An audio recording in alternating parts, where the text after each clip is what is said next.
1월 9일 목요일, 오늘 10% 이상 급등한 종목과 그 이유에 대해서 알아보겠습니다. 오늘 장은 오후 4시 키움증권 기준으로 코스피 지수는 0.03% 상승한 2521.90포인트로 마감했습니다.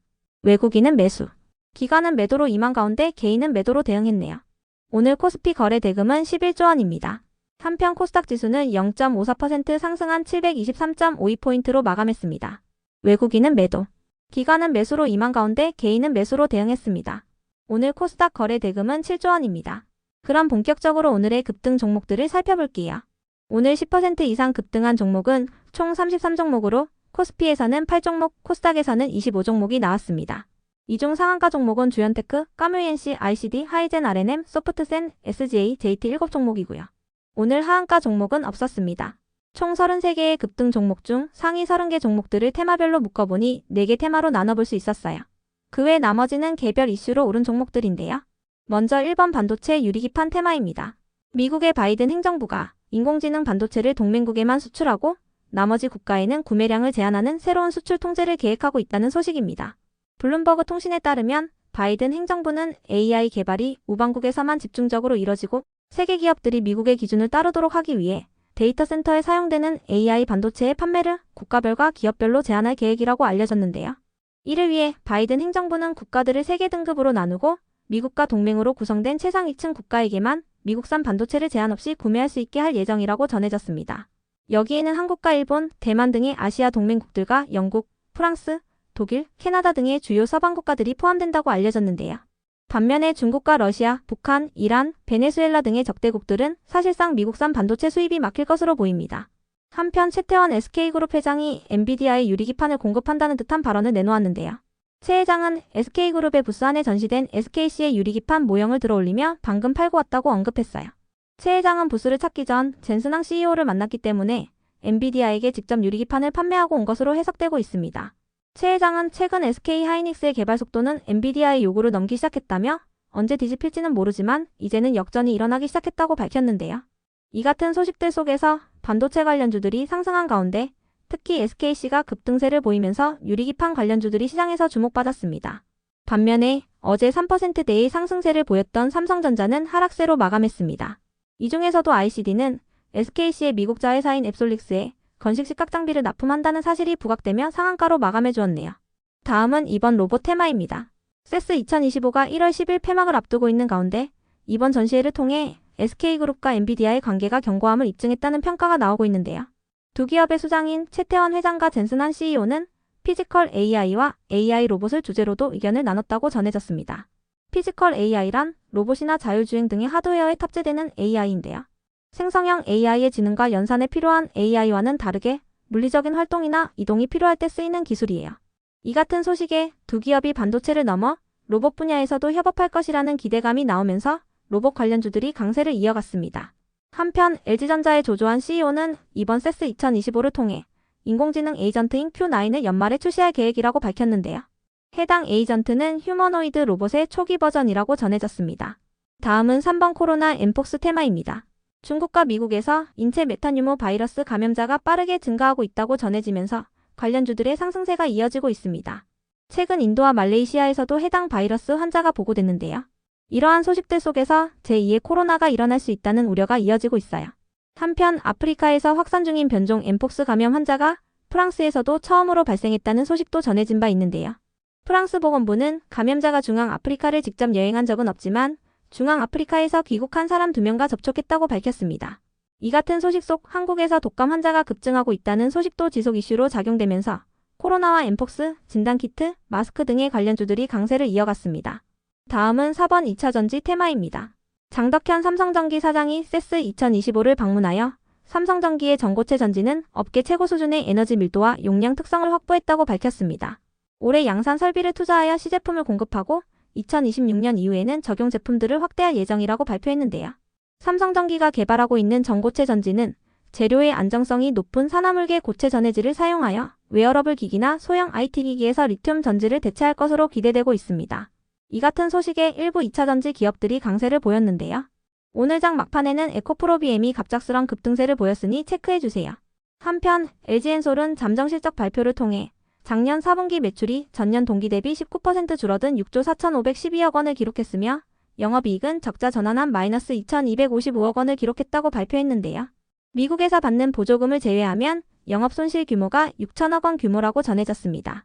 증권가에서는 삼성 SDI의 4분기 실적도 적자 전환할 것으로 전망하며 목표 주가를 하향했는데요. 이 같은 소식에 LG엔솔과 삼성 SDI는 약세로 마감했습니다. 그 외 나머지는 개별 이슈로 오른 종목들인데요. 먼저 주연테크와 대구백화점의 급등 이유는 파악되지 않았습니다. 이어서 까뮤이엔씨는 김성집 회장이 일가족과 함께 트럼프 대통령 취임식에 참석한다고 전해지면서 상한가로 마감했습니다. 관련 기사에 의하면 김성집 회장은 어제 인터뷰를 통해 트럼프 주니어와는 오랜 기간 사업 파트너 관계를 유지해오고 있다며 이번 달 18일에 미국으로 출국해서 23일에 돌아온다고 언급했습니다. 다음으로 소프트센이 상한가를 갈 만한 호재는 파악되지 않았는데요. 소프트센은 과거 유리기판 관련 기사가 붙어준 바 있으니 참고해주세요. 해당 기사에 의하면 소프트센은 글로벌 유리기업인 코닌과의 기술 공동개발을 통해 반도체 유리기판 시장에서의 입지를 강화할 것으로 기대된다고 전해졌습니다. 이어서 SGA도 오늘 상한가를 갈 만한 호재는 파악되지 않았는데요. SGA의 계열사인 SGA 클라우드 서비스는 마이크로소프트의 파트너사라고 알려져 있으니 참고해주세요. 한편 툴젠과 태고사이언스의 급등 이유는 파악되지 않았지만 오늘 주요 제약 바이오 기업들이 강세를 보이면서 두 기업이 상승세를 보인 것으로 추정됩니다. 다음 주부터 열리는 JP모건 헬스케어를 앞두고 제약 바이오 기업들이 기대감을 잇고 있는 것으로 보이네요. 다음으로 LS에코에너지를 비롯한 전력 및 전선 관련주들이 상승했습니다. 인공지능 산업이 확장됨에 따라 전력 수요 전망치가 상향 조정되면서 전력 인프라를 제공하는 국내 기업들의 수혜가 장기화될 것으로 기대되고 있기 때문인데요. 신한투자증권은 보고서를 통해 트럼프가 AI 등의 첨단 산업에 대한 초격차를 촉진하는 과정에서 전력망 인프라 구축 수요가 늘어날 것이고 국내 전력기기 업체의 수혜가 지속될 수 있다고 분석했습니다. 그 밖에도 최근 한파로 인해 기온이 영하 10도 이하로 떨어지면서 겨울철 전력 수요가 처음으로 90기가와트를 돌파할 것으로 예상되고 있는데요. 이 같은 소식에 전력 및 전선 관련주들이 상승세를 보였습니다. 전선 관련주 중에서도 LS에코에너지는 국민연금이 최근 LS에코에너지의 지분을 2%에서 5%로 늘렸다는 소식도 지속 호재로 작용되고 있는데요. 국민연금은 단순 투자 목적으로 지분을 확보했다고 밝혔습니다. 일각에서는 미국이 중국산 케이블 도입을 배제하면서 LS에코에너지가 반사 이익을 얻고 있다고 분석했습니다. 이어서 STX 그릴로지스를 비롯한 해운 기업들이 상승했습니다. 원달러 환율이 오르고 해상운임이 강세를 보이면서 올해도 해운 업황이 양호한 실적을 기록할 것으로 예상되고 있기 때문인데요. 업계에서는 트럼프 2기 행정부가 출범하고 미국 동부 항만노조 파업이 재개될 가능성이 있다는 점을 볼 때 올해 해상운임이 상승할 요소가 많다고 보고 있습니다. 미국 동부 항만노조의 파업 기간이 길어진다면 할증료 부과 등으로 인해 컨테이너 운임이 추가로 상승할 수 있다고 전망되고 있는데요. 이 같은 소식에 STX 그릴로지스를 비롯한 일부 해운 기업들이 상승세를 보였습니다. 한편 범양건영의 급등 이유는 파악되지 않았는데요. 트럼프의 취임일이 다가오는 가운데 우크라이나의 종전 기대감이 지속 부각되며 재건 관련주로 상승한 것이라 추정됩니다. 범양건영은 재건 관련주 외에도 이재명 더불어민주당 대표의 정책인 기본주택 수혜주로 부각되고 있습니다. 그럼 오늘의 거래량과 거래대금 상위 종목들을 시장별로 살펴보고 마칠게요. 먼저 코스피 시장에서 거래량 상위를 기록한 종목을 살펴보겠습니다. 1위가 삼성전자, 2위는 까뮤인C, 3위는 흥하해운, 4위는 범양건영, 5위는 대원전선, 6위는 메타케어, 7위는 신세계 INC, 8위는 삼부토건, 9위는 유니퀘스트, 10위는 오리엔트 바이오입니다. 이 중 10% 이상 상승한 종목은 까뮤이엔C와 범양건영인데요. 까뮤이엔C는 회장이 트럼프 취임식에 참석한다는 이슈가 있었으며 범양건영은 재건 및 이재명 관련주로 묶이고 있습니다. 한편 코스닥 시장에서 거래량 상위를 기록한 종목은 1위가 K바이오, 2위는 소프트센, 3위는 MDS테크, 4위는 HB테크놀로지, 5위는 한국첨단소재, 6위는 현대ADM, 7위는 바이오로그 디바이스, 8위는 랩지노믹스, 9위는 에이펙트, 10위는 스타코링크입니다. 이 중 10% 이상 상승한 종목은 K바이오, 소프트센, 에이펙트입니다. K바이오는 코로나 관련주, 소프트센은 원격진료 관련주로 묶이는 종목이지만 과거 유리기판 관련 기사가 붙어준 바 있으니 참고해주시고요.